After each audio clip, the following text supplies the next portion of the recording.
দেখুন, আমাদের অবশ্যই বুঝতে হবে এই দেশে যে ২৫ বা ৩০টা আলাদা ভাষা রয়েছে, যদি উপভাষাগুলো হিসেবে নেন, শুনছিলাম আমাদের উপভাষা নাকি ১৩০০রও বেশি।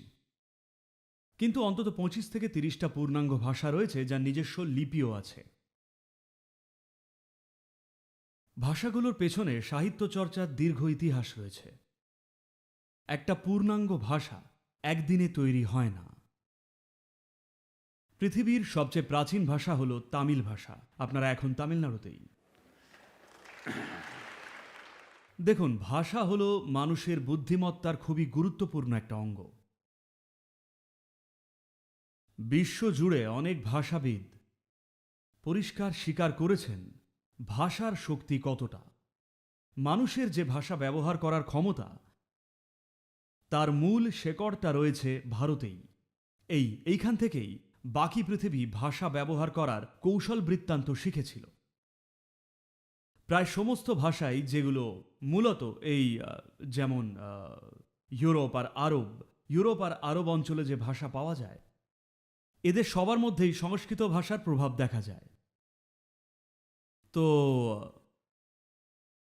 আমাদের কেবল একটা চাকরি পাওয়ার তাগিদে আমাদের এই ভাষাগুলোকে সম্পূর্ণ ধ্বংস করার কোনো দরকার নেই। আমরা বিরাট বড় কিছু হারিয়ে ফেলব। দেখুন, ইংরেজি একটা চমৎকার ভাষা।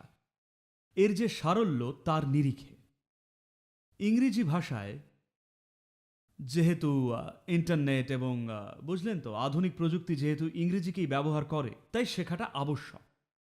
কেউই আর ইংরেজি ভাষার বিরুদ্ধে বলতে পারবে না। ইংরেজি শিখতেই হবে, ইংরেজদের পছন্দ না হলেও ইংরেজি ভাষাকে পছন্দ করতেই হবে।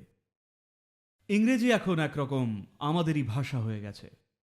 এই একটা ভালো কাজ আমরা করেছি, যদিও অনেক খারাপ কিছু ঘটেছে ব্রিটিশ শাসনকালে। একটা ভালো হলো, আমরা ভাষাটা আত্মস্থ করেছিলাম। আজ অনেক শিক্ষিত ভারতীয় অধিকাংশ ব্রিটিশদের চেয়েও বেশি ভালো ইংরেজি বলতে পারেন। এটা ভালো ব্যাপার, কিন্তু একই সঙ্গে আমাদের কখনোই নিজেদের হাজার হাজার বছরের ভাষাকে হত্যা করা উচিত নয়। কারণ ধ্বনির যে বিস্তার আপনি ভারতীয় ভাষাগুলোয় পাবেন, তা এমনই যে তা আপনার মানুষ হওয়ার সমস্ত আঙ্গিককেই উদ্দীপিত করে। ইংরেজি ভাষায় ধ্বনির পরিসরটা খুবই ছোট। তো এই যে ক্ষমতাটা, ধ্বনি বা শব্দকে ব্যবহার করে আমাদের নিজেদের মধ্যেকার বুদ্ধিমত্তা ও শক্তিকে সক্রিয় করতে পারার যে ক্ষমতা, এটা আমাদের হাতছাড়া করা উচিত নয়। প্রত্যেক শিশুরই উচিত ইংরেজির পাশাপাশি আরেকটা ভারতীয় ভাষা শেখা, যে কোনো ভারতীয় ভাষা। কারণ এমনিতেও আমাদের রাজ্যগুলোর বিভাজন হয়েছে ভাষারই ভিত্তিতে, তাই আপন আপন রাজ্যে যে ভাষাই আছে তা জানতেই হবে। চাকরিমুখী শিক্ষার প্রতি আমাদের অতি উৎসাহ থাকার দরুন আমি জানি অনেক স্কুলই স্থানীয় ভাষাকে সম্পূর্ণ ধ্বংস করছে। এমনটা হওয়া উচিত নয়। স্থানীয় ভাষা থাকতেই হবে, সেটা যেন আপনার অঙ্গ হয়ে ওঠে। অন্তত মানুষ যেন সেই ভাষায় বলতে আর পড়তে জানে। তাদের সেই ভাষায় বিরাট সাহিত্য লিখতে হবে, সেটা নাই বা জানলেন, অন্তত পড়তে বা বলতে শিখুন, ইংরেজি ছাড়া অন্য আরেকটি ভাষায়। আমাদের শিক্ষানীতি এই বিষয়টাকে বিবেচনায় রেখেছে। আমাদের প্রতিটা স্কুলের দায়িত্ব সেটাকে কার্যকর করে তোলা। আর আমার মনে হয় আরও সহজ উপায় হলো, হয়তো তারা বিজ্ঞান নিয়ে পড়ছেন, ইংলিশ মিডিয়ামে পড়লে বেশিরভাগটাই ইংরেজিতেই পড়ছেন, কিন্তু কিছু নাটক বানালেন বা থিয়েটার করলেন বা শিল্পকলা, এইসব স্থানীয় ভাষাতেই করতে পারেন, যাতে মানুষজন সেটাকে ব্যবহার করেন একটা সামাজিক ট্রেন্ড, একটা এন্টারটেনমেন্ট হিসেবে ব্যবহার করেন। কারণ এইসব ক্ষেত্রে অন্য ভাষায় ভাব ব্যক্ত করতে বললে স্বাভাবিকভাবেই একটা আগ্রহ জন্মায়। এটা অত্যাবশ্যক। আমাদের এই ভাষাগুলোকে হত্যা করা উচিত নয়, কারণ বহু হাজার বছর লেগেছে এগুলো বানাতে। ভাষা আমাদের দেশের গর্ব, যে আমাদের কাছেই সবচেয়ে বেশি সংখ্যক ভাষা আছে।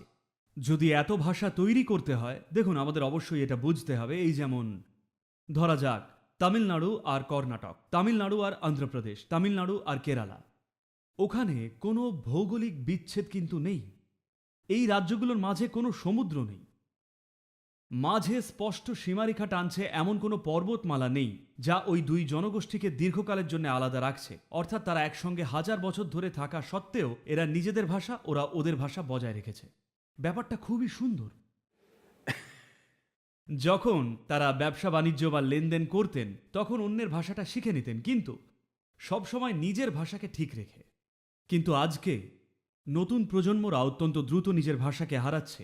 আপনারা সবাই অন্তত নিজের বাড়িতে নিজের সন্তানদের সঙ্গে নিজের ভাষায় কথা বলুন, এটা গুরুত্বপূর্ণ। আর যেখানেই সম্ভব নিয়ম করে নির্দিষ্ট পরিমাণ সময় স্থানীয় ভাষার চর্চায় যেন অবশ্যই দেন, এটা খুব গুরুত্বপূর্ণ।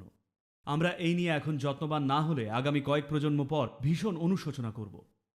কারণ ভাষাকে চাইলেই ফেরাতে পারবেন না, মেরে ফেলতে পারবেন, কিন্তু আবারও তাকে বাঁচিয়ে তোলাটা খুবই কঠিন।